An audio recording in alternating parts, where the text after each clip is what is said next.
Hello students और good morning, good evening, good afternoon, जो भी टाइम हो रहा है आप वीडियो देख रहे हैं, क्योंकि मुझे तो पता नहीं आप किस टाइम देख रहे हैं, किस समय देख रहे हैं वीडियो। उसके लिए तो हम बायोमॉलिक्यूल पढ़ रहे थे और बायोमॉलिक्यूल का लेक्चर 3 मैंने बना कर डाल दिया है और उसकी शायद थोड़ी वीडियो क्वालिटी अच्छी नहीं रह पाई, लेकिन आप जैसे तैसे आप एडजस्ट कर लीजिएगा। तो हमने क्या करा था, हमने प्रोटीन उसमें पढ़ा था और उससे पहले अमाइनो एसिड लेक्चर 2 में हमने कवर किया था और उससे पहले वाले लेक्चर में हम बेसिक्स ऑफ बायोमॉलिक्यूल के बारे में पढ़ा था। तो हमने कल के लेक्चर में पढ़ा कि प्रोटीन के चार स्ट्रक्चर हैं: primary protein, secondary protein and tertiary and quaternary protein. Primary protein बनाना हमने सीखा, क्या करा हमने, एक अमाइनो एसिड, दूसरा अमाइनो एसिड, तीसरा अमाइनो एसिड, चौथा अमाइनो एसिड। इन अमाइनो एसिड्स को हमने बाइंड कर दिया था पेप्टाइड बॉन्ड के जरिए। क्या किया था हमने, एक अमाइनो एसिड, दूसरा अमाइनो एसिड, तीसरा अमाइनो एसिड, चौथा अमाइनो एसिड और ये आ गया बीच में पेप्टाइड बॉन्ड। यहाँ से हाइड्रोलाइसिस करके हमने वाटर निकाल दिया था और ये बन चुका था हमारा peptide bond. Peptide bond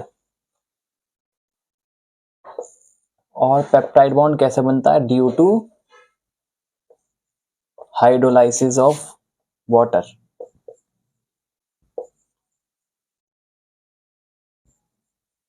hydrolysis of water ये बताया था। तो एक सीधी चेन बन जाती है हमारे पास, सीधी चेन बन जाती है हमारे पास, सीधी चेन, जिसका ये वाला टर्मिनल मैंने बताया था आपको NH2 यानी कि अमाइनो टर्मिनल।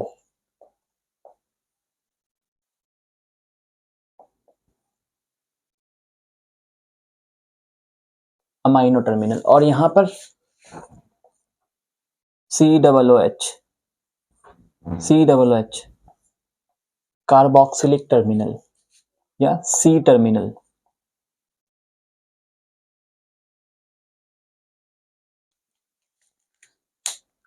C टर्मिनल और फिर उसके बाद हमने सेकेंडरी प्रोटीन पढ़ा। एक मिनट सदा मैं डस्टर लिया हूँ। फिर उसके बाद हमने सेकेंडरी प्रोटीन पढ़ा।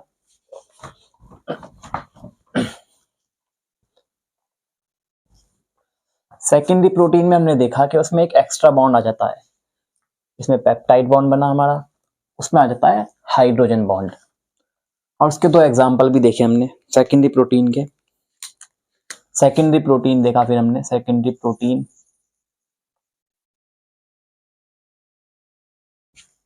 सेकेंडरी प्रोटीन में क्या क्या आ रहा था हमारा, peptide bond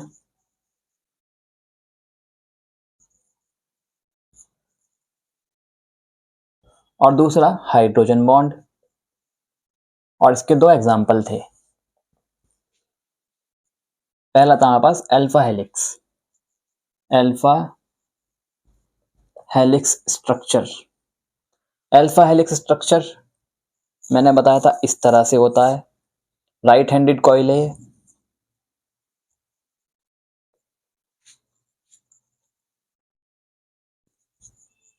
right handed coil और इसका एग्जांपल मैंने दिया था आपको, इसका एग्जांपल मैंने दिया था आपको keratin protein.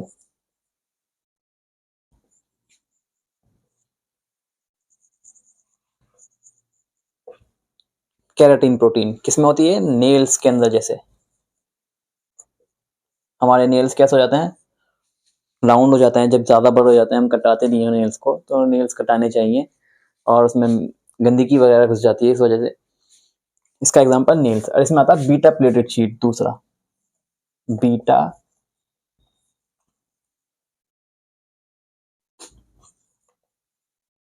Beta pleated sheet, ये मैंने कुछ इस तरह से बना के दिखाई थी।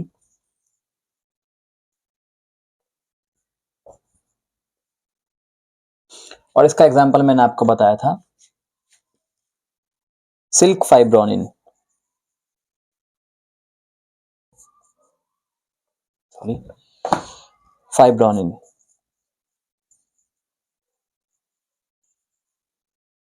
Silk fibronin.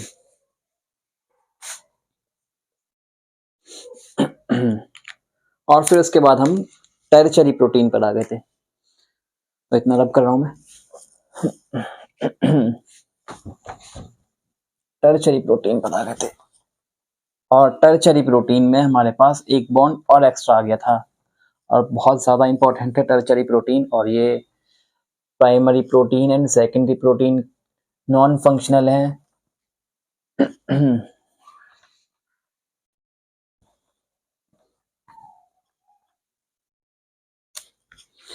टेरिचरी प्रोटीन, टेरिचरी प्रोटीन इसके अंदर वही सब peptide bond plus hydrogen bond plus disulphide bond, disulphide bond. तो मैंने ये बता दिया था आपको। और ये फंक्शनल होता है।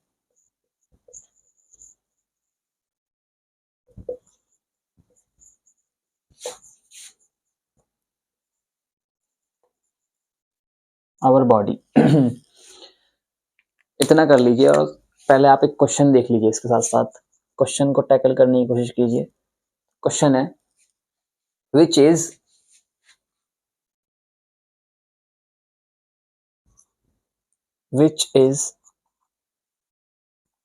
एक्सोपेप्टाइडेज, एक्सो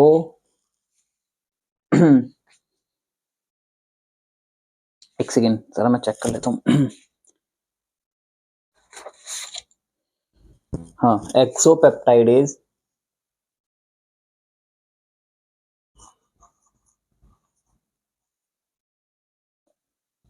activity.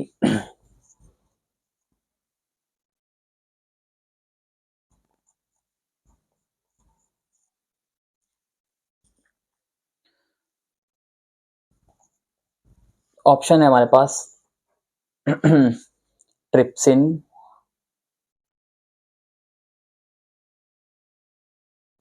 Option B chymotrypsin,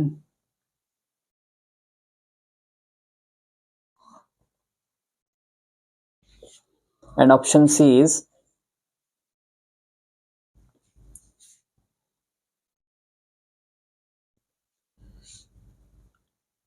procarboxypeptidase,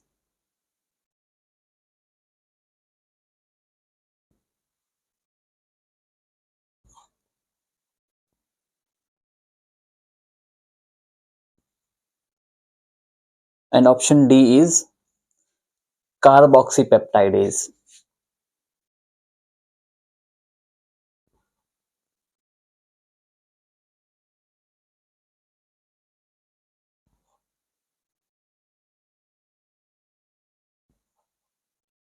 carboxypeptidase. ठीक है, तो फिर अब हम इससे चलते हैं। क्वेश्चन लिख लीजिएगा। और मैंने आपको बताया था ये फंक्शनल होता है। फंक्शन लिख दिया मैंने, functional. Functional in body.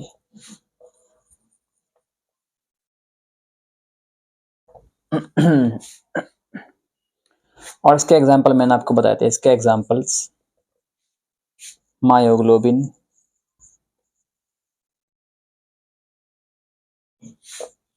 Enzymes,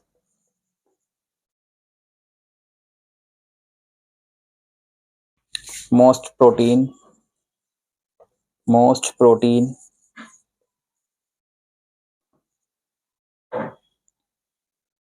exist in tertiary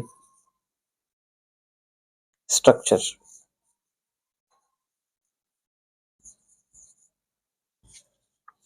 Most protein exist in tertiary structure. etc. हाँ, एक और लिख लीजिए हॉर्मोन्स भी, हॉर्मोन्स।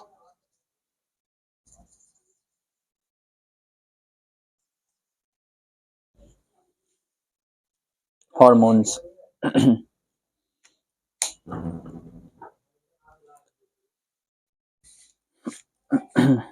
तो इतना कर लीजिए।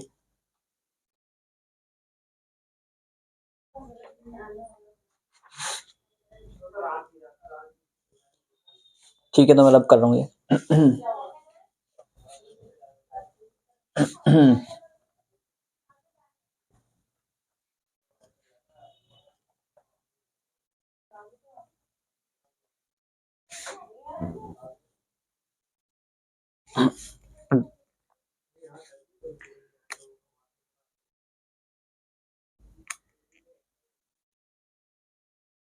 एक क्वेश्चन और लिख लीजिए यहाँ पे। Question is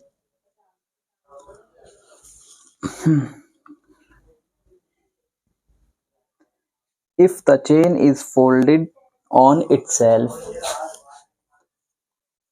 if the chain is folded itself,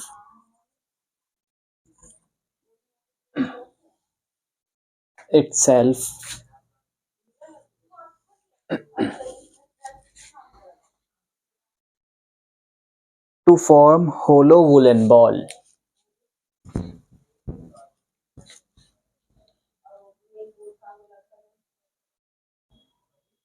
folded on itself to hollow woolen ball,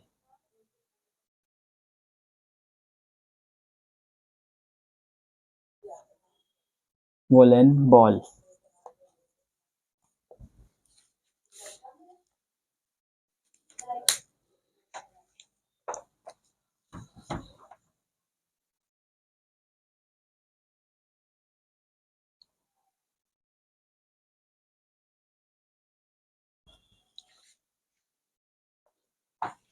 tertiary protein में क्या है? टर्चरी प्रोटीन में क्या होता है, हमें एनसीईआरटी ने कुछ इस तरह से डायग्राम दे रखा है।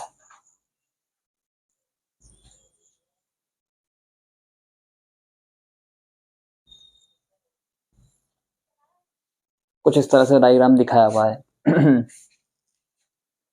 और इसको कह दिया बस सीधे टर्चरी प्रोटीन। ये है टर्चरी प्रोटीन और इसके अंदर बॉन्ड भी सारे वही है। लेकिन इसको हम थोड़ा अलग तरीके से पढ़ेंगे। इसमें क्या होता है,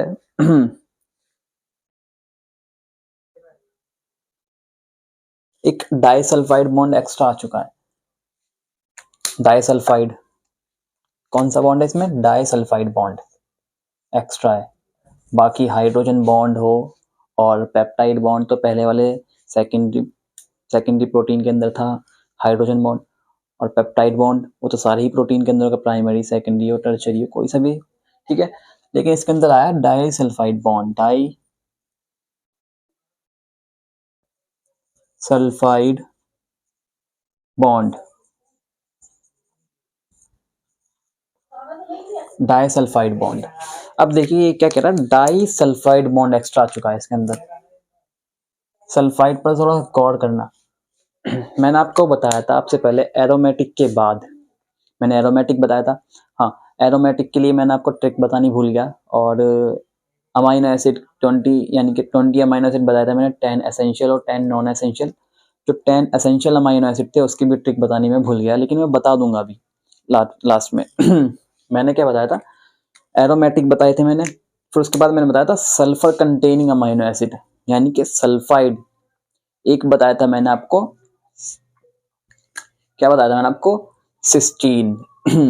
और दूसरा बताया था मैंने आपको मिथियोनीन। तो क्या होता है इसमें, तो इसको मैं रब कर रहा हूं। अब देखिएगा इसमें मतलब सल्फाइड बॉन्ड किस तरह से होते हैं। जो हमारे हेयर कर्ली होते हैं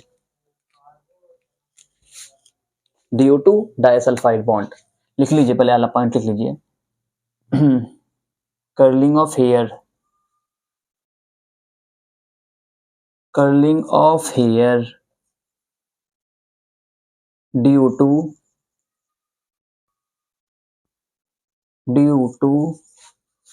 डाइसल्फाइड बॉन्ड।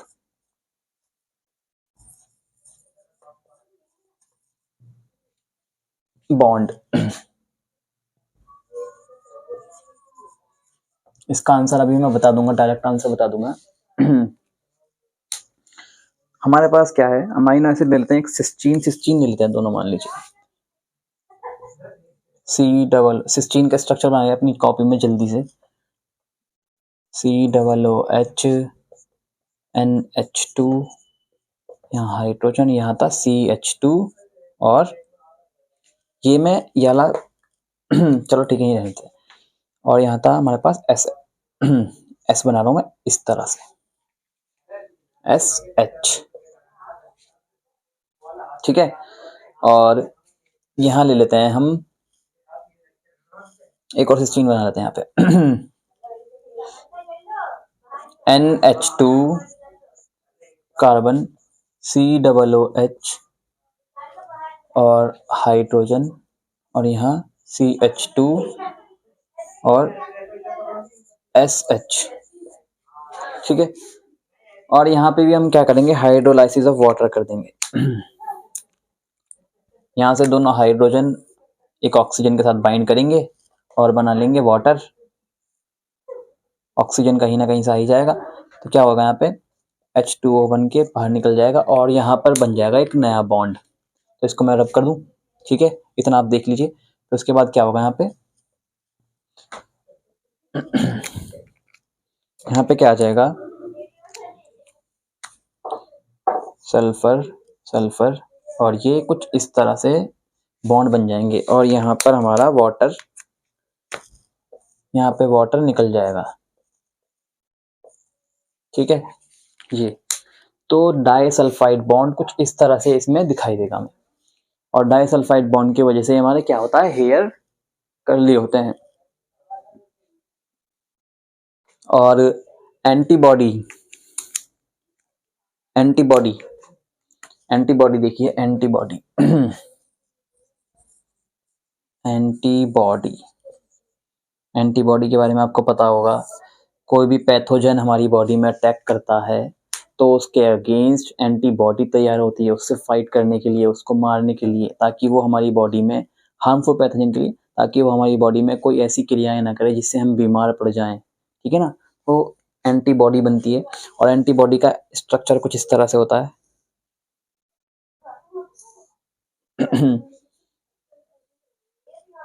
है ना। शायद मैंने गलत बना दिया मैंने उल्टा बना दिया है कोई बात नहीं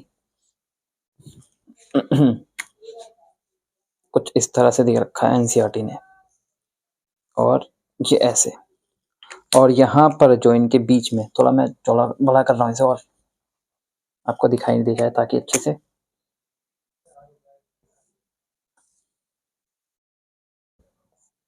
और यहाँ पे सल्फाइड बॉन्ड होते हैं।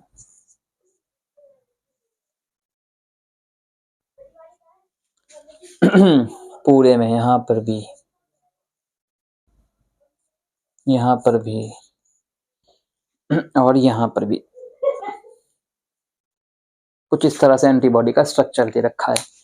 टोटल 16 सल्फाइड बॉन्ड होते हैं इसमें। कितने होते हैं टोटल? 16 sulphide bond.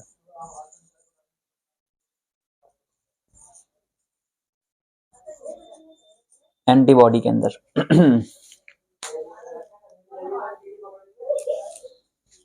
ठीक है, और इतना कर लीजिए, इसको मैं रब कर रहा हूँ।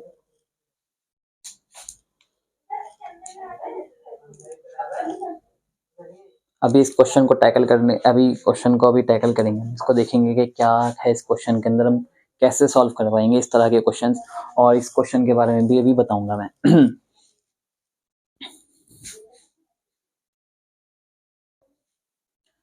तो तो ठीक है, रब कर देता हूँ मैं।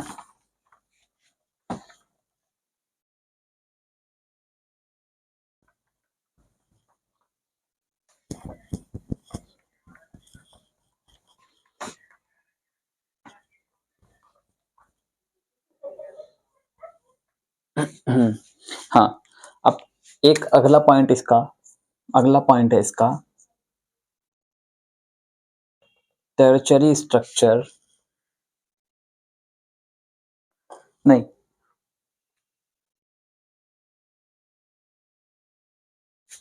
टर्शरी स्ट्रक्चर का अगला पॉइंट है हमारा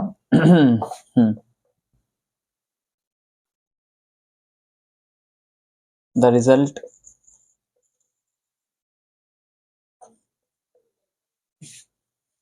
of hollow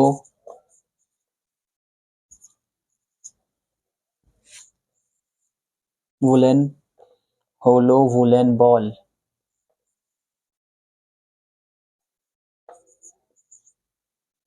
hollow woollen ball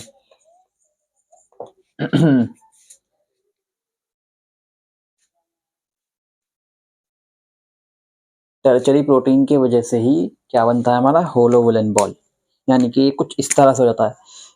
हमने क्या बनाया था, पहले बनाया हमने सेकेंडरी स्ट्रक्चर में कुछ इस तरह से, फिर उसके बाद हमने क्या करा, प्राइमरी स्ट्रक्चर, फिर सेकेंडरी स्ट्रक्चर, फिर प्राइमरी स्ट्रक्चर, फिर सेकेंडरी स्ट्रक्चर, और ये जो हमने बनाया है अब ये कुछ इस तरह से फोल्ड हो जाता है कि होलो वुलन बॉल की तरह एकदम ऐसे यूं पूरा एकदम बॉल की तरह बन जाता है, इस तरह से कुछ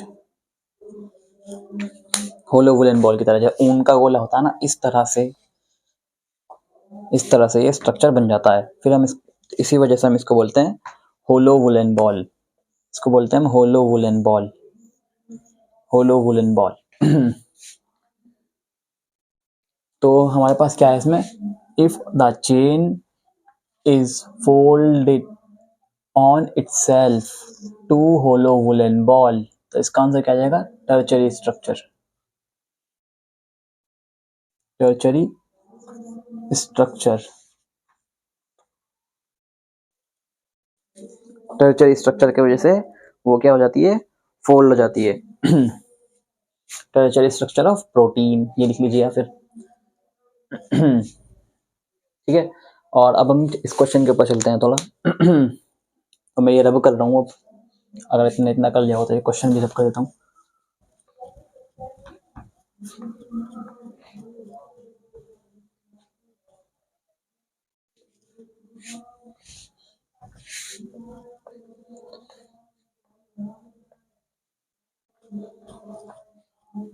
मैंने बताया था आपको, जितने भी एंजाइम्स होते हैं फंक्शनल होते हैं वो टर्शरी प्रोटीन में एक्सिस्ट करते हैं, यानी कि जितने भी एंजाइम बने होते हैं वो मोस्ट ऑफ टर्शरी प्रोटीन से ही बने होते हैं।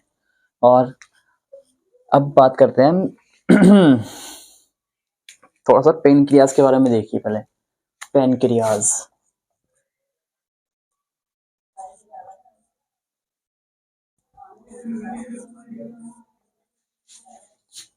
पेनक्रियाज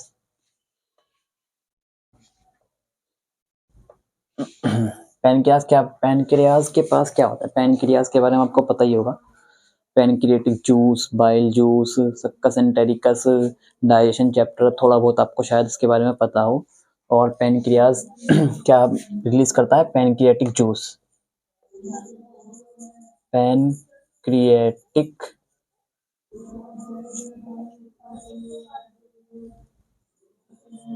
पेनक्रिएटिक जूस, और इन पेनक्रिएटिक जूस में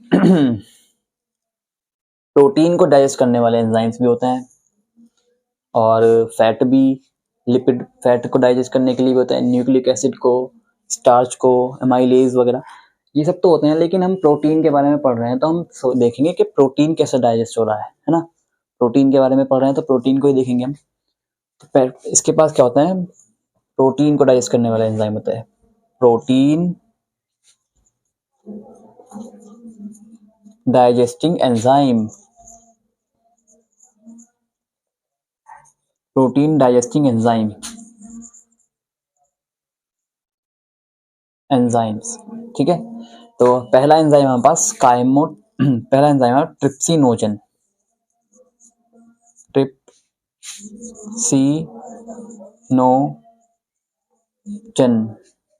सेकंड है हमारे पास chymotrypsinogen,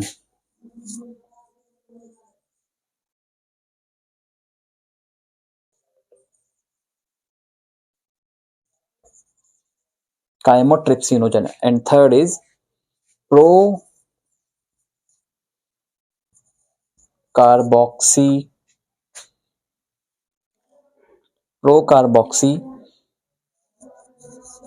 peptidase,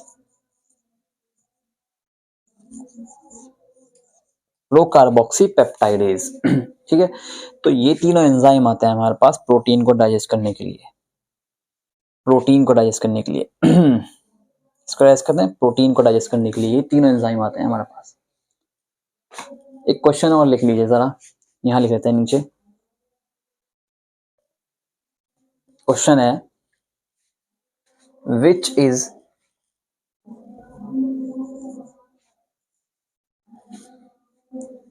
active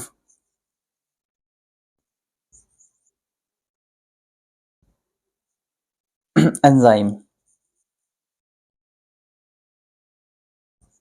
which is active enzyme. Question क्या है हमारे पास, which is active enzyme. A है हमारे पास पेप्सिनोजन,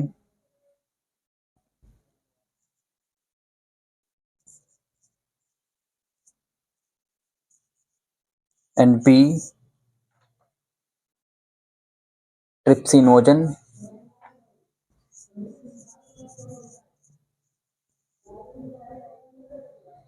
थोड़ा मैं इसको यहाँ लिख देता हूँ, trypsinogen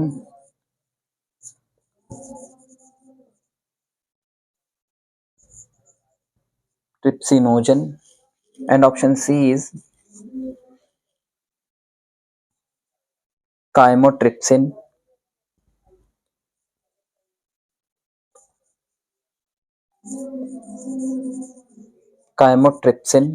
and option D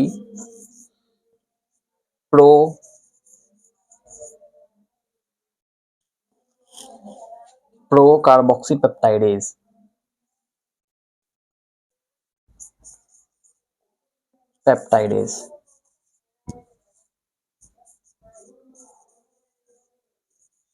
procarboxy peptidase, ठीक है। तो इतना आपने कर लिया होगा। मैं ऊपर का रब कर रहा हूँ क्योंकि ये ऊपर वाले का हमें कुछ ज्यादा काम नहीं है अभी अभी इनका काम है तो मैं ये ऊपर का रब कर रहा हूँ, ठीक है।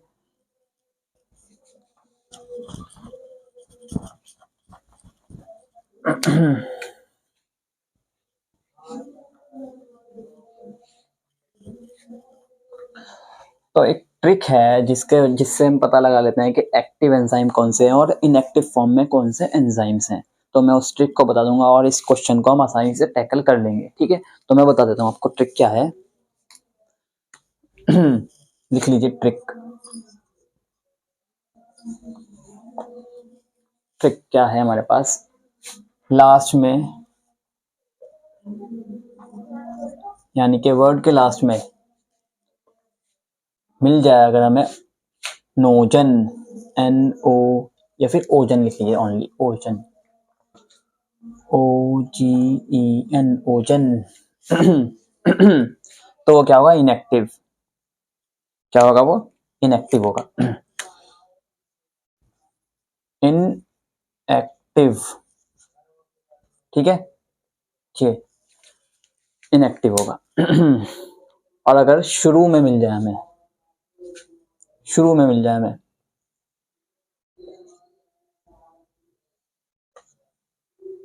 में प्रो वर्ड को मिल जाएगा शुरू में तो वो क्या हुआ, इनएक्टिव। और बाकी सारे इनसे अगर ये दोनों नहीं है तो बाकी क्या हो गए, एक्टिव। एंड अदर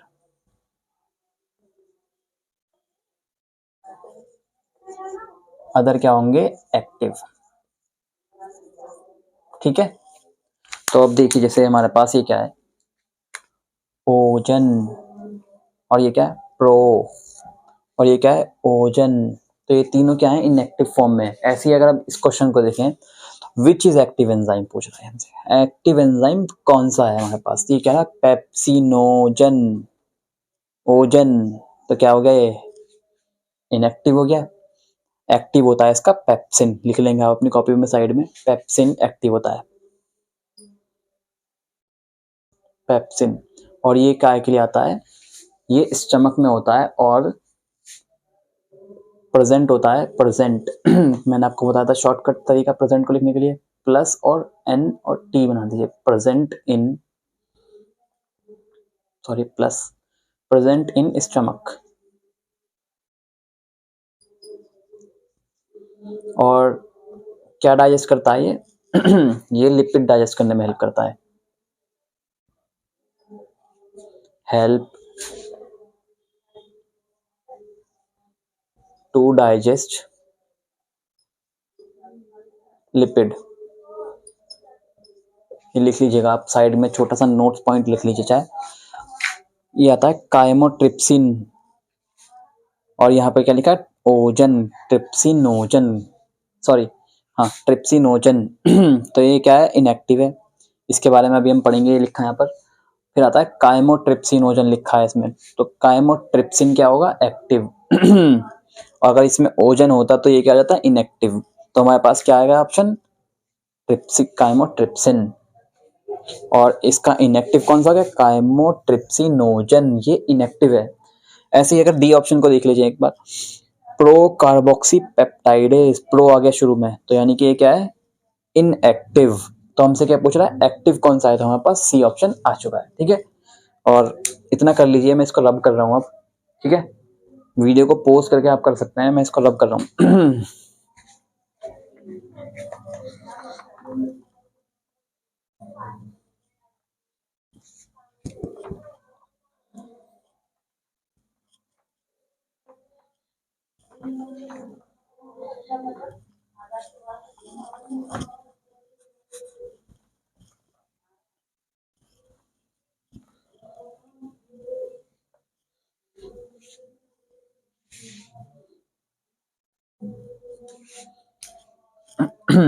तो अब देखते हैं, ये जो मैंने प्रोटीन को डाइजेस्ट करने के लिए एंजाइम बताए हैं, ये कैसे वर्क करते हैं, क्या करते हैं। इस क्वेश्चन को अभी हमने टैकल नहीं करा है, मतलब इसको क्वेश्चन के बारे में हमने कुछ नहीं पढ़ा है, इसके बारे में देखते हैं थोड़ा सा। मान लीजिए आपने कोई खाना खाया, ठीक है, खाना डाइजेस्ट होगा, आपने मैक्रो मॉलिक्यूल खाए पहले, सबसे बड़े बड़े बड़े मॉलिक्यूल्स, ठीक है। फिर अपन उसको माइक्रो मॉलिक्यूल में, यानी कि छोटे छोटे मॉलिक्यूल्स में कन्वर्ट कर दिया, और माइक्रो मॉलिक्यूल और बायो मैक्रो मॉलिक्यूल और माइक्रो मॉलिक्यूल, उसके बारे में आपको मैंने फर्स्ट लेक्चर में बता दिया था, ठीक है। तो हमने क्या करा, खाना खाया मान लीजिए, और ये गया हमारे स्टमक में, ये आ जाता है स्टमक में और स्टमक में मान लो अब हमारा प्रोटीन आ चुका है स्टमक के अंदर, प्रोटीन आ गया, ये अमाइनो एसिड की चेन है ये, ठीक है। और ये भी ले लेते हैं थोड़ा सा दूसरा, इस तरह से आपने खाना खाया और वो प्रोटीन आपका आ गया। अब ये प्रोटीन को क्या करना है, स्टमक को डाइजेस्ट करना है। और स्टमक, ये तो सारे के सारे एंजाइम कौन से हैं, ये पैनक्रिएटिक एंजाइम है। कौन से हैं ये, पैनक्रिएटिक एंजाइम है, पैनक्रिएटिक एंजाइम है,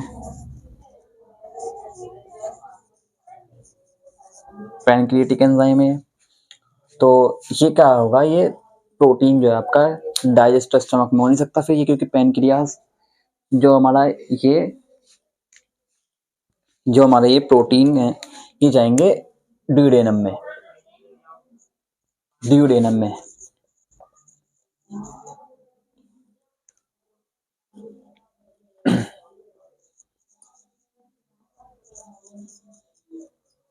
ड्यूडेनम में।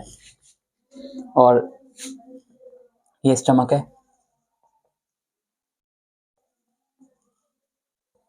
ठीक है। तो ड्यूडेनम में यहाँ पे पैनक्रियाज है, आपको पता है, शायद थोड़ा बहुत आपने जितना भी डाइजेशन पढ़ रखा होगा उसमें पता तो होगा। ये हमारे पास पैनक्रियाज है, ये हमारे पास पैनक्रियाज, पैनक्रियाज।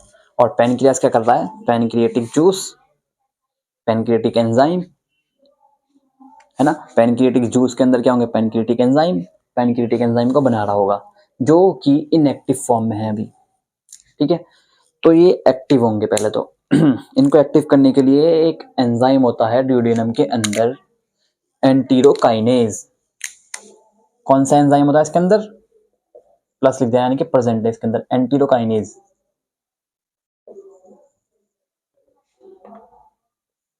एंटीरोकाइनेज,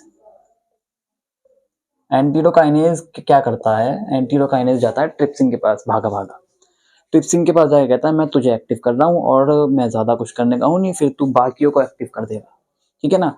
तो ये क्या करता है एंटीरोकाइनेज, मान लीजिए एंटीरोकाइनेज की शक्ल कुछ इस तरह से दिखाई देती है, ऐसे बना देते हैं, एंजाइम है ना ये, तो कुछ इस तरह से बना देते हैं इसको।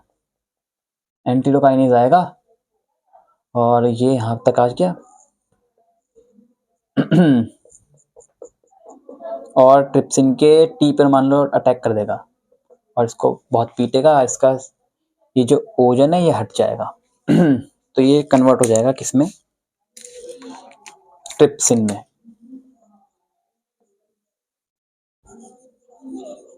ट्रिप्सिन में कन्वर्ट हो जाएगा, प्रेजेंस ऑफ एंटीरोकाइनेज, एंटी लिख रहा हूं मैं खाली, इसकी प्रेजेंस में। और फिर उसके बाद ये ट्रिप्सिन क्या करेगा, ट्रिप्सिन सबको पीटेगा, इसका ओजन हटा देगा और इसको पीटेगा, इसका प्रो हटा देगा और ये सारे के सारे हो जाएंगे एक्टिव। और अब ये एक्टिव हो चुके हैं, जब ये एक्टिव हो जाएंगे तो क्या करेंगे, प्रोटीन को डाइजेस्ट करेंगे और प्रोटीन जब डाइजेस्ट होगा तो हमें क्या, हमारे मसल्स के पास जाएगा, हमें एनर्जी मिलेगी, है ना।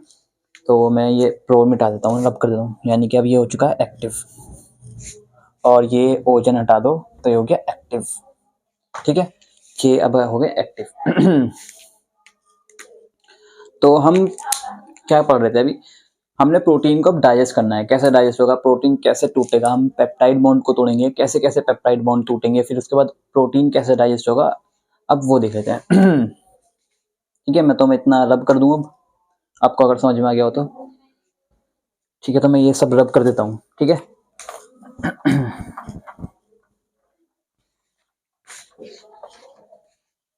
ये थोड़ा सा डाइजेशन चैप्टर का टॉपिक है क्योंकि वो कट चुका है और बच्चे पढ़ना नहीं चाहते बिल्कुल भी, तो थोड़ा बहुत मैंने उसमें टॉपिक ऐड कर दिया है इसलिए, ताकि थोड़ा बहुत तो उसके बारे में पता हो, ठीक है ना अब क्या है हमारे पास, अब आ जाते हैं हमारे पास अमाइनो एसिड की chain, amino acid, amino acid, amino acid, amino acid, amino acid and so on, बहुत सारे अमाइनो एसिड है, बहुत सारे amino acid.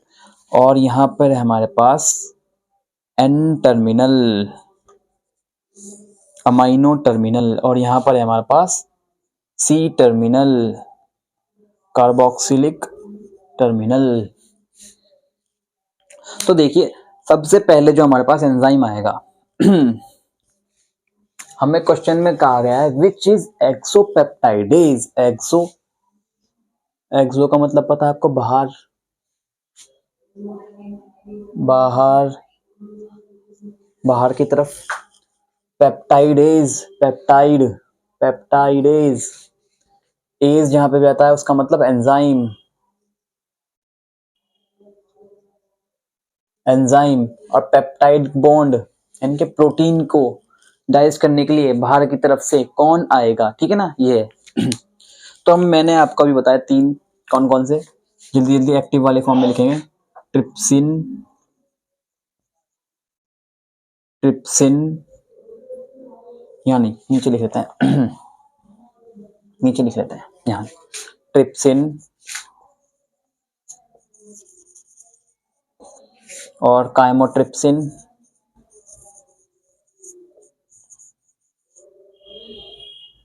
TRY PSIN chymotrypsin. बच्चों थोड़ी एक्सपेलिंग मेरी से मिस्टेक हो जाएंगी, वो आप खुद ही सही कर लीजिएगा, उसके लिए माफ़ी चाहता हूँ, मैं जल्दबाजी में उल्टी सीधी लिख देता हूँ। और हाँ, अब से पहले वाले शायद सेकंड लेक्चर में मैंने एक मिस्टेक कर दी थी, मैंने सेरीन, हाँ सेरीन के स्ट्रक्चर में मैंने जो बनाया था मैंने इस तरह से बना दिया था, देखिए उसको आप करेक्ट कर लीजिएगा प्लीज़।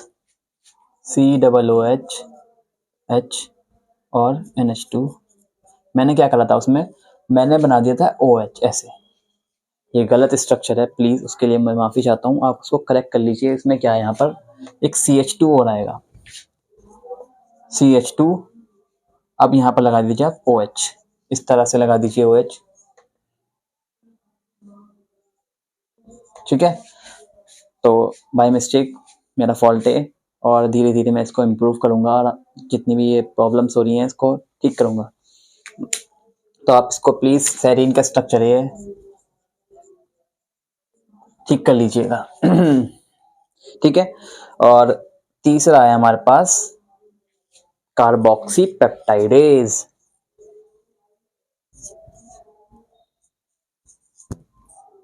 कार्बोक्सी पेप्टाइडेज,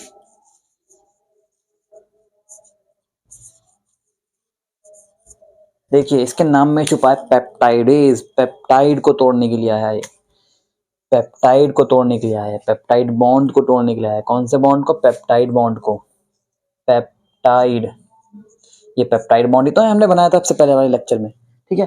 तो ये पेप्टाइड बॉन्ड को तोड़ने के लिए आया है। कार्बोक्सी पेप्टाइडेज दो तरह की एक्टिविटी शो करता है, जैसे कि हमारे पास एंडोन्यूक्लियस होता है, एक्सोन्यूक्लियस होता है, न्यूक्लिक एसिड को तोड़ने के लिए एंजाइम आते हैं, है ना, आपने थोड़ा बहुत पढ़ रखा होगा, शायद आपको नॉलेज हो। जो हमारे पास DNA है और RNA वगैरह को, उनको तोड़ने के लिए एक्सोन्यूक्लियस और एंडोन्यूक्लियस एक्टिविटी होती है, RNAs, है ना। वह ऐसे ही कार्बोक्सी पेप्टाइडेज, अगर कार्बोक्सी पेप्टाइडेज जो है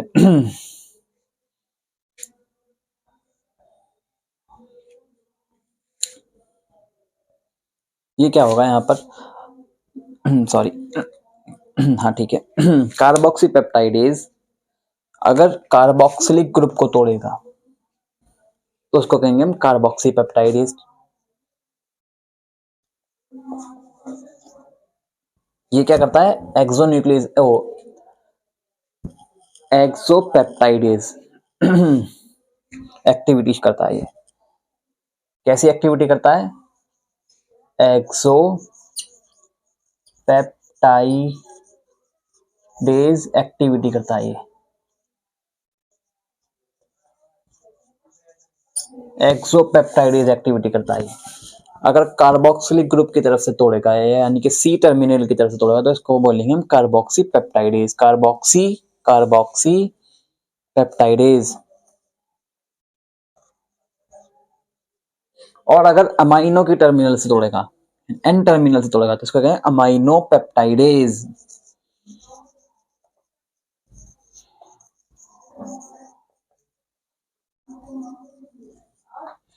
अमाइनो पेप्टाइडेज, ठीक है।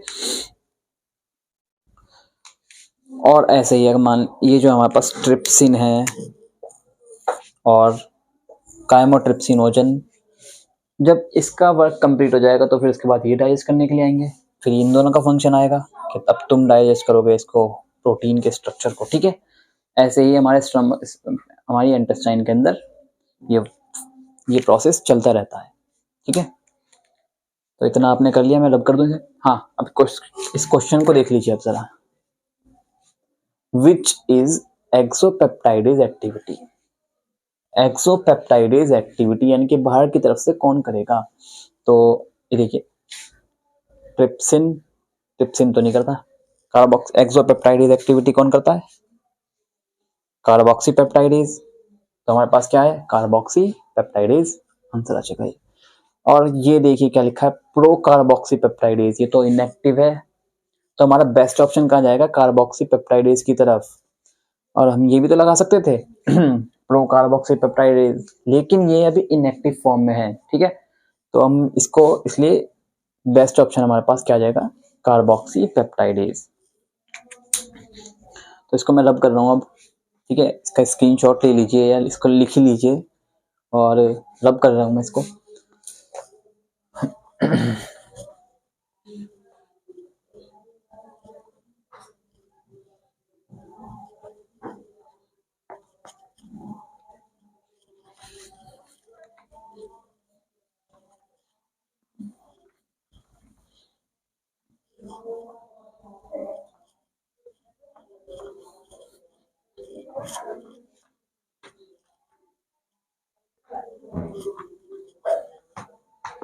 आप अगली हेडिंग डालेंगे अगली हेडिंग डालेंगे, हाँ 1 मिनट, अगली हेडिंग नहीं, इसके 2-4 पॉइंट्स हैं, एक बार मैं एनसीईआरटी में चेक कर लूँ, फिर उसके बाद हम चलेंगे क्वाटरनरी प्रोटीन पे।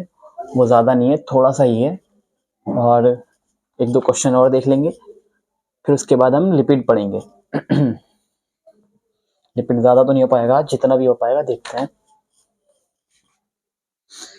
तो इसके पॉइंट देख रहा हूँ मैं, अभी एनसीईआरटी में चेक कर लेता हूँ।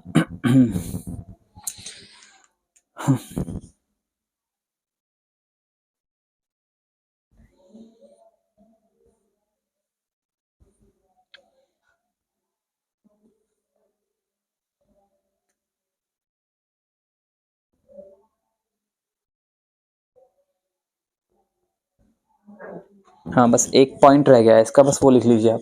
इसका एक लास्ट पॉइंट है बायोलॉजिकल एक्टिविटी के लिए। क्या है लास्ट पॉइंट हमारा? Tertiary structure protein or tertiary protein जो स्ट्रक्चर है बायोलॉजिकल एक्टिविटीज शो करता है, ठीक है। क्या है ये? कंटेन बायोलॉजिकल एक्टिविटीज, बायो यानी कि लिविंग,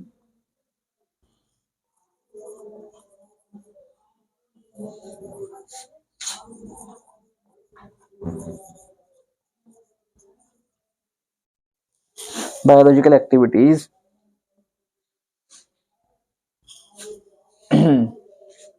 ठीक है, बायोलॉजिकल एक्टिविटीज कंटेन करता है। फिर आ जाते हैं हम क्वाटरनरी प्रोटीन पे, और क्वाटरनरी प्रोटीन बस छोटा सा है, उसको कंप्लीट कर लेते हैं। और शायद आज का लेक्चर लिपिड मुझे नहीं लगता कि हो पाएगा, टाइम ज़्यादा हो गया है, तो अगले लेक्चर में हम कवर करने की कोशिश करेंगे, ठीक है।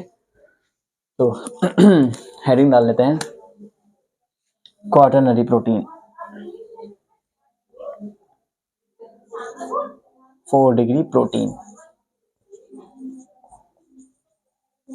क्वाटरनरी प्रोटीन, ठीक है। और मैं इसको रब कर देता हूँ।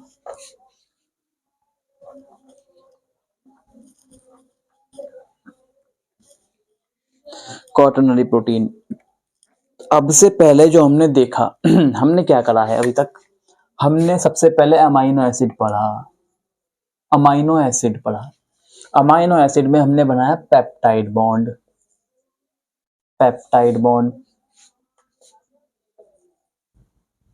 ठीक है। फिर पेप्टाइड से बनाया हमने पॉलीपेप्टाइड, है ना, यानी कि अब उसके अंदर हाइड्रोजन बॉन्ड भी आ चुका है और डाइसल्फाइड बॉन्ड भी आ चुका है। पॉलीपेप्टाइड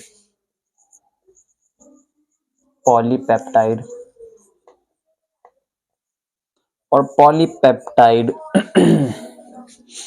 पॉलीपेप्टाइड के बाद हमने क्या बना दिया? प्रोटीन, यानी कि अब क्या आ चुका है हमारे पास? टर्शरी प्रोटीन, कंप्लीट प्रोटीन बन चुका है, अब कंप्लीट प्रोटीन बन चुका है,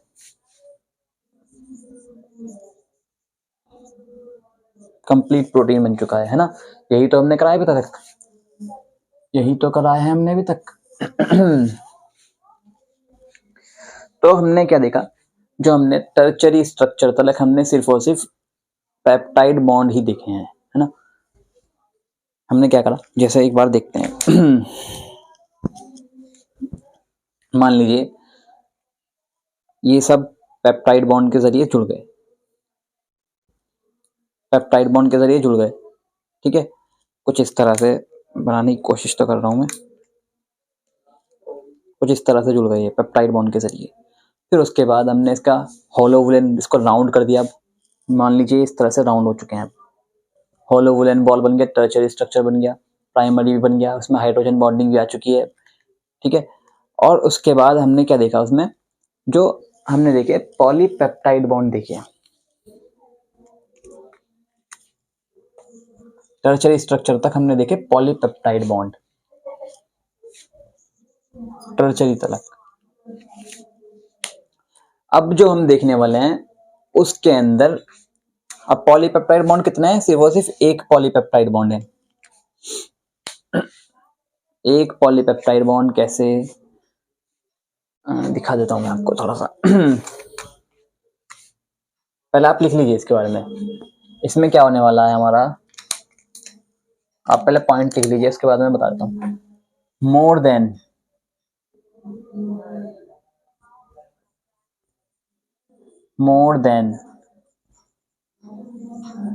one polypeptide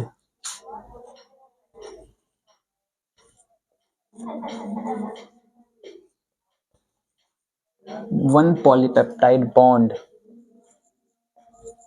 more than one polypeptide bond, यानी कि एक से ज्यादा पॉलीपेप्टाइड बॉन्ड होने वाले हैं। अब तक हमने सिर्फ और सिर्फ एक ही पॉलीपेप्टाइड बॉन्ड के स्ट्रक्चर देखे थे, प्राइमरी पॉलीपेप्टाइड। हमने प्राइमरी पेप्टाइड में देखा एक पेप्टाइड बॉन्ड, दूसरा पेप्टाइड बॉन्ड, तीसरा पेप्टाइड बॉन्ड, ऐसे ही पॉलीपेप्टाइड बन गया, ठीक है। और ऐसे ही अब हम क्या देखने वाले हैं इसमें अब हम सारे स्ट्रक्चरों को कंबाइन कर देंगे, प्राइमरी को, सेकेंडरी को, टर्शरी को, क्वार्टरनरी, हमारा स्ट्रक्चर तब तैयार हो जाएगा। उसमें हमें डाइसल्फाइड बॉन्ड, सारे जितने भी बॉन्ड हैं टोटल बॉन्ड मिल जाएंगे हमें, ठीक है। टर्शरी स्ट्रक्चर में हमने क्या देखा, सिर्फ और सिर्फ डाइसल्फाइड बॉन्ड एक्स्ट्रा आ चुका था, और बाकी पेप्टाइड बॉन्ड तो था ही, हाइड्रोजन बॉन्डिंग भी थी। लेकिन अब क्या होगा अब 2-4 बॉन्ड और एक्स्ट्रा मिल जाएंगे हमें। कौन कौन से मिलने हैं देखिए, पेप्टाइड बॉन्ड होने वाला है, plus hydrogen bond plus disulphide bond plus intermolecular force of attraction, क्या, ठीक है।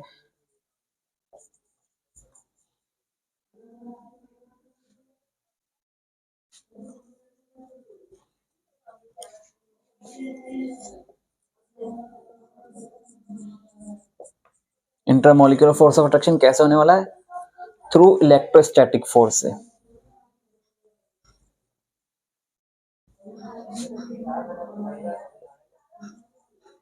इलेक्ट्रोस्टैटिक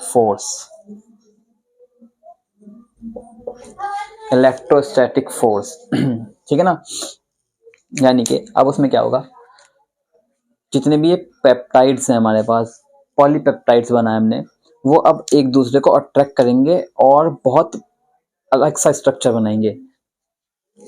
अलग सा स्ट्रक्चर कैसे, इसका एग्जांपल ले लेते हैं हम। एक एग्जांपल है इसका, वो याद रखना, बहुत ज्यादा इंपॉर्टेंट है। हीमोग्लोबिन एग्जांपल है, हीमोग्लोबिन। और अब थोड़ा सा हम इस हीमोग्लोबिन के बारे में पढ़ेंगे, ये बहुत इंपॉर्टेंट है, ब्रीथिंग एंड एक्सचेंज में भी आता है, बच्चों को इसके बारे में ढंग से नहीं पता होता। हीम और प्लस ग्लोबुलिन, हीम आयरन का पार्ट हो गया, ग्लोबुलिन प्रोटीन है, और हम ग्लोबुलिन के बारे में भी पढ़ेंगे और हीम के बारे में भी थोड़ा सा पढ़ेंगे, ठीक है। और मैं इसको रब कर रहा हूँ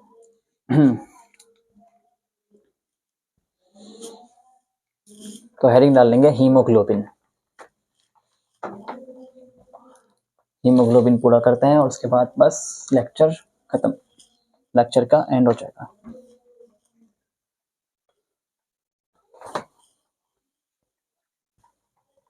हीमोग्लोबिन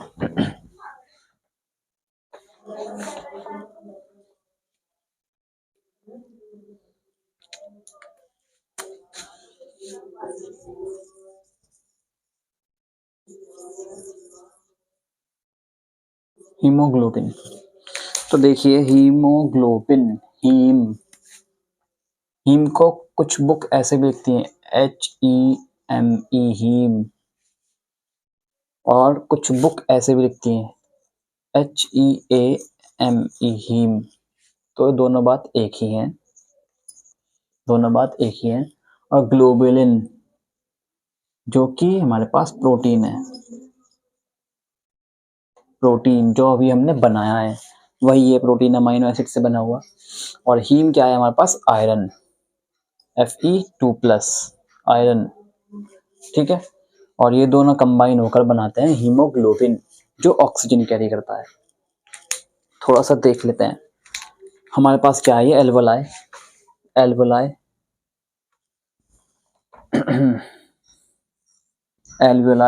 और ये हो गया हमारा ब्लड वेसल। इसको मैं 1 मिनट रब कर देता हूँ थोड़ा, पहले इस चीज को समझिए। ये हमारे पास हो जाता है सेल, ठीक है। और एल्वेलाई एटमॉस्फेयर से क्या आ रही है, O2, O2 एटमॉस्फेयर से आ रही है O2। यहाँ पे क्या है, ऑक्सीजन, ऑक्सीजन, ऑक्सीजन, बहुत सारी ऑक्सीजन एल्वेलाई। हम ब्रीथिंग कर रहे हैं, सांस ले रहे हैं, तो हमारे पास क्या ऑक्सीजन मिल रही है। तो क्या होगा, मान लेते हैं इसके अंदर बड़ी सी एक आरबीसी है, बड़ी सी आरबीसी है, मान लो मैंने बना ली कुछ इस तरह से आरबीसी, ठीक है, ये आरबीसी बना ली मैंने। अब क्या होगा, आरबीसी के अंदर आपको पता है हीमोग्लोबिन बैठा हुआ होता है, HB, मैच्योर आरबीसी है, मैच्योर आरबीसी, ठीक है। हीमोग्लोबिन है इसमें। और यहाँ से क्या होगा, ऑक्सीजन क्या है, आरबीसी के अंदर जाएगी, ऑक्सीजन आई आरबीसी के अंदर O2, अब कंबाइन करेगी वो हीमोग्लोबिन प्लस, यहाँ पे क्या बन जाएगा हमारे पास HbO2। और फिर उसके बाद जब ये थोड़ी आगे आ जाएगी, यानी कि टिश्यू के पास जाएगी, तो क्या होगा इसमें Hb प्लस O2। और ये O2 जब अलग हो जाएगा तो जाएगा सेल के पास। बदले में अब हमने सेल को क्या दे दी, O2। अब बदले में सेल भी तो हमें कुछ ना कुछ देगी, तो सेल क्या करेगी अपनी CO2, यहाँ पे सेल के पास क्या है CO2, CO2, CO2 रिलीज कर रही है बहुत ज्यादा, ये यहाँ से CO2 रिलीज कर देगी इसके अंदर। अब CO2 क्या करेगी, CO2 बाइंड करेगी हीमोग्लोबिन से, HbCO2 बन जाएगी। और यहाँ पर क्या होगा, Hb plus, sorry, CO2 plus Hb कर देते हैं, CO2 प्लस Hb, CO2।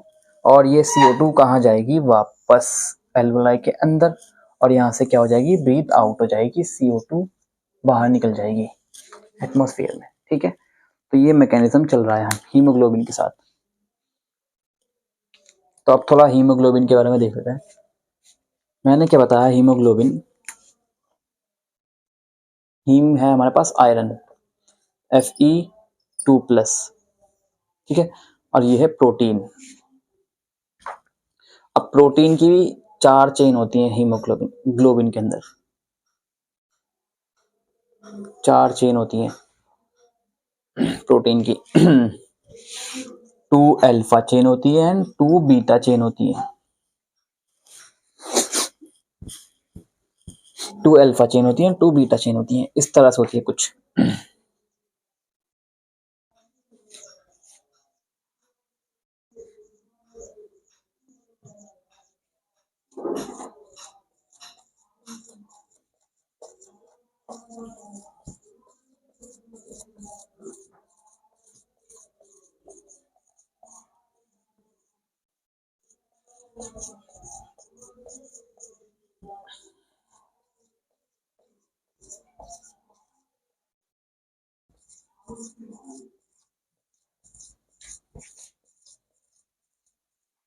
कुछ इस तरह से, ये वाली हमारे पास अल्फा 1, अल्फा 1, और ये है अल्फा 2।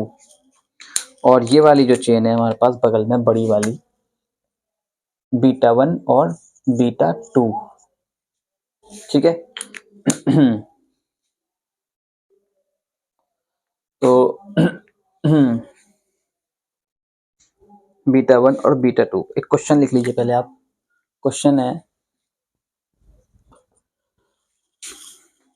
1 ग्राम हीमोग्लोबिन कंटेन, 1 ग्राम हीमोग्लोबिन, HB लिख रहा हूं मैं, कंटेन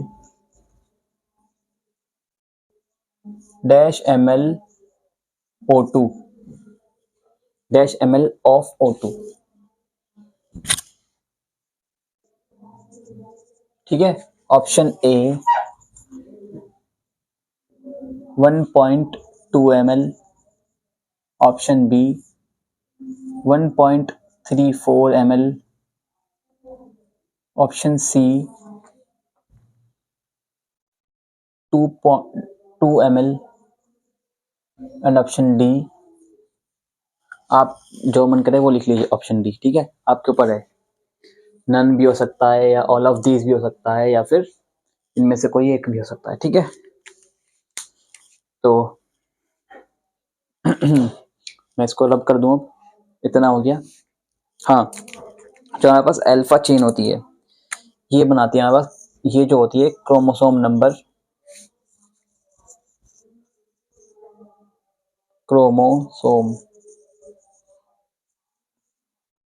16, ठीक है। और बीटा चेन जो बनती है हमारी क्रोमोसोम नंबर CH लिख रहा हूँ सिर्फ CH, यानी क्रोमोसोम 11। और जो हमारा सिक्कल सेल एनीमिया के बारे में आपको शायद थोड़ा बहुत पता हो, बता देता हूँ मैं। जो हमारी बीटा चेन है, बीटा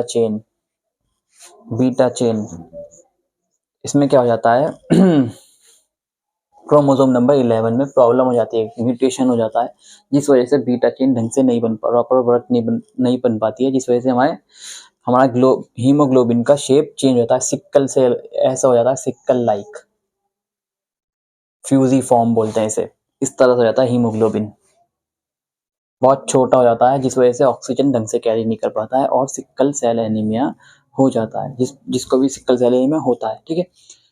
तो क्या होता है, बीटा चेन में क्या होती है, प्रॉब्लम हो जाती है, बीटा चेन से क्या होता है, sickle cell anaemia due to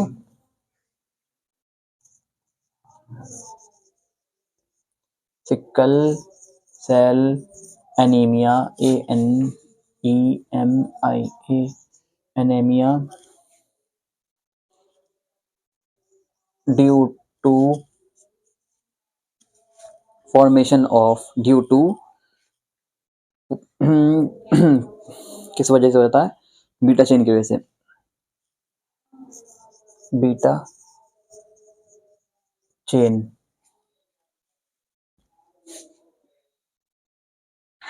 proper protein नहीं बन पाता है, ठीक है।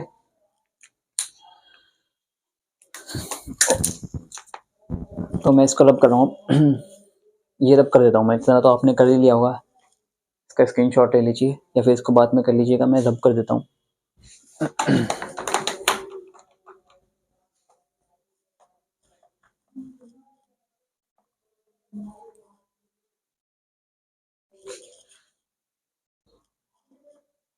ठीक है, इस क्वेश्चन को अभी टैकल करेंगे। इस क्वेश्चन में क्या कहा गया है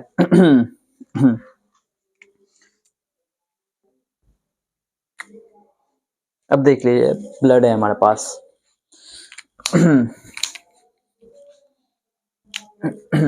यहाँ लिखते हैं ब्लड,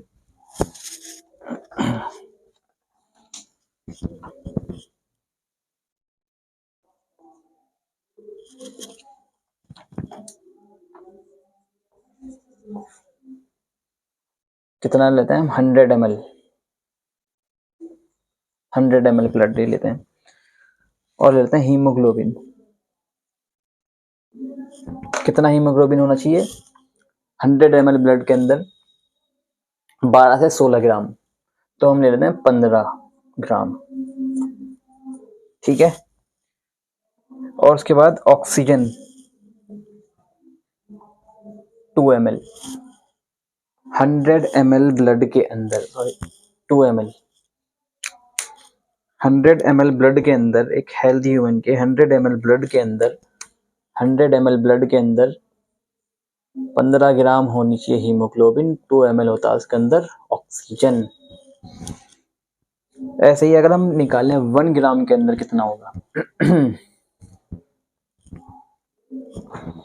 1 ग्राम हीमोग्लोबिन के अंदर कितना होगा तो ये हमारे पास कितने, 15 ग्राम, 15 ग्राम, और ये ब्लड है हमारे पास 100 ml तो हम क्या करेंगे, 15 ग्राम बराबर, सॉरी ये हमारे पास 20 ml है, 2 ml तो बहुत ज़्यादा कम हो जाएगा ना, तो लेते हैं हम 20 ml। ऑक्सीजन कितना है 20 ml। तो हमारे पास क्या है 15 ग्राम हीमोग्लोबिन बराबर कितना है 20 ml ऑक्सीजन। ठीक है तो 1 ग्राम के लिए देख लेते हैं। 1 ग्राम बराबर 20/15 ml O2 है ना। तो कितना आ जाएगा ये ये आपका लगभग आ जाएगा 1.34। 5 3 ज़ा 15, 5 4 ज़ा 25, 3 1 ज़ा 3, ये इतना आ जाएगा कितना 1.34। तो ऐसा आप कैलकुलेट कर सकते हैं। हमें बस देखना है हीमोग्लोबिन और ऑक्सीजन ये कितना दिया हुआ है हमें, लेकिन ये तो डायरेक्ट वैल्यू दे रखी है 1 ग्राम के लिए पूछ रखा है, ये हमें पता होना चाहिए। या फिर अलग तरह के क्वेश्चन बन जाते हैं कि इतने ग्राम हमारे पास हीमोग्लोबिन है और इतने ग्राम हमें क्या दे दिया ऑक्सीजन, सॉरी इतने ml दे दिया ऑक्सीजन। अब बताइए इसमें 1 ml में कितना होगा, ऐसे पूछ लेते हैं। तो हमारे पास इसका आंसर क्या आ जाएगा 1.34 ml O2। ठीक है, तो ये क्वेश्चन हमारा हो चुका है। तो और थोड़ा सा रह गया बस, ये 1-2 पॉइंट्स रह गए हैं वो लिखवाने हैं और ये चैप्टर सॉरी ये जो क्वाटरनरी प्रोटीन है ये फिनिश हो जाएगा और उसके बाद हम पढ़ेंगे लिपिड। ठीक है, तो हमारा टॉपिक कंप्लीट हो जाएगा प्रोटीन का। तो मैं इसको रब कर देता हूँ।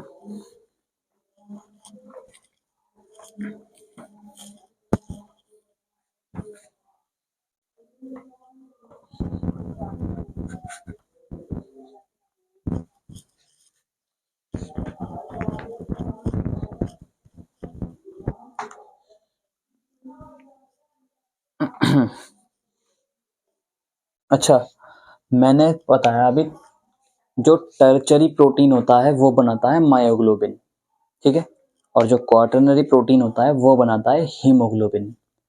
अब हीमोग्लोबिन और मायोग्लोबिन में क्या डिफरेंस है, हीमोग्लोबिन एंड मायोग्लोबिन में क्या डिफरेंस है, चलो वो मैं अगले लेक्चर में ले लूँगा, ज़्यादा बड़ा हो जाएगा टॉपिक, तो फिर इसको थोड़ा सा कवर कर लेते हैं। मैं एक बार चेक कर लेता हूँ।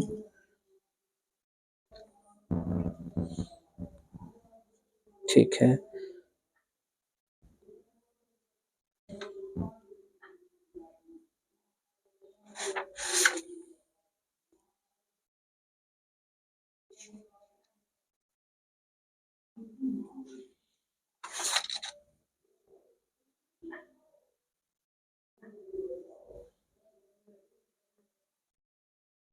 ठीक है चलो। एक पॉइंट है बस जो लिखवाना है। एडल्ट का जो हीमोग्लोबिन होता है ये एनसीईआरटी में नहीं है, मैं अपने पास से जो मतलब बुक में अदर बुक्स में दिया हुआ है उसमें से बता रहा हूँ। ये adult haemoglobin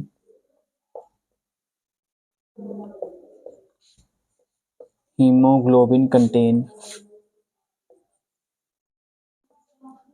2 alpha and 2 beta chain. ये तो आपने लिखी ली थी लाइन। नेक्स्ट लाइन जो है इसकी एंड ये तो एडल्ट के लिए है। अब बात करते हैं फीटस के लिए।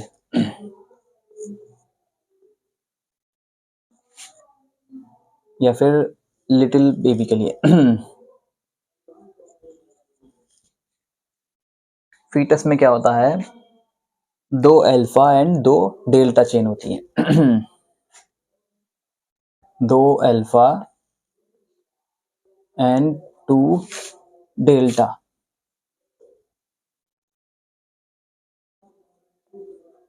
चेन।